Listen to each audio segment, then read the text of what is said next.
राधे राधे। जय श्री कृष्णा।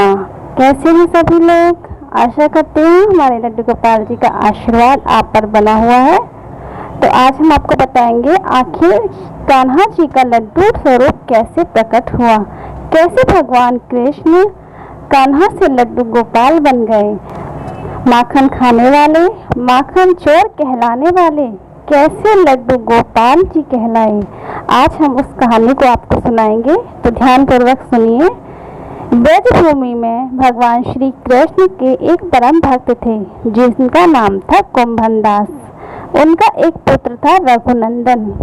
कुंभन दास श्री कृष्ण की भक्ति में लीन रहता था और वह उन्हें छोड़कर कहीं भी नहीं जाता था। एक बार उन्हें वृंदावन से भागवत करने का न्योता आया।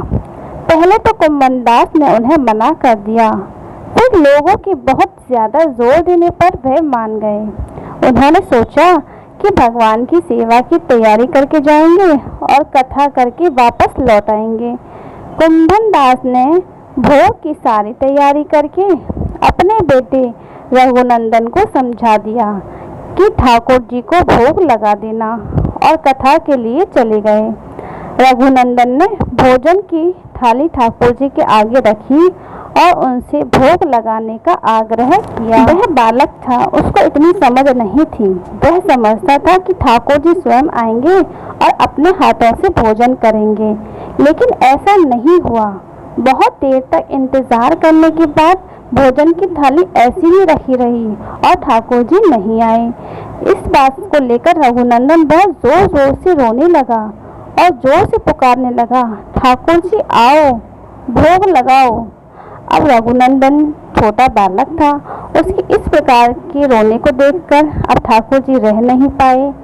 ठाकुर जी ने बालक का रूप धारण किया और भोजन करने बैठ गए। जब कुंभन दास ने घर आकर रघुनंदन से प्रसाद मांगा तो उसने कह दिया कि ठाकुर जी ने सारा भोजन खा लिया। कुंभन दास को लगा कि बच्चे को भूख लगी होगी, वही सारा भोजन खा गया होगा, लेकिन अब ये रोजाना होने लगा। तब कुंभन दास को शक हुआ, तो उन्होंने एक दिन लड्डू बनाकर थाली में रखे और छुपकर देखने लगे कि रघुनंदन क्या करता है। लड्डू की थाली रघुनंदन ने ठाकुर जी के आगे रखी तो उन्होंने बालक का रूप धारण किया और लड्डू खाने लगे। कुंभन दास यह सब छुपकर देख रहा था। जैसे कि ठाकुर जी बालक के रूप में प्रकट हुए, कुंभन दास भागता हुआ आया और प्रभु के चरणों में गिरकर विनती करने लगा।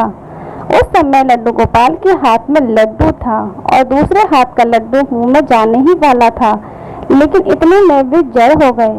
उसके बाद से ही उनके इस रूप की पूजा की जाती है और उनको लड्डू गोपाल के स्वरूप माना जाता है। जिस रूप में कुंभन दास ने उन्हें देखा था, वह उसी मुद्रा में वहीं की वहीं मूर्ति बन गए थे। इसी वजह से उनको लड्डू गोपाल कहा जाता है और उनके एक हाथ में लड्डू रहता है, और इस प्रकार उनके लड्डू गोपाल स्वरूप की पूरे विश्व में पूजा आराधना की जाती है। लड्डू गोपाल एक बालक का ही स्वरूप है, तो उनसे हम जो भी प्रार्थना करते हैं तब वह बहुत जल्दी सुन लेते हैं और उनकी सेवा करने से भक्त का उद्धार हो जाता है।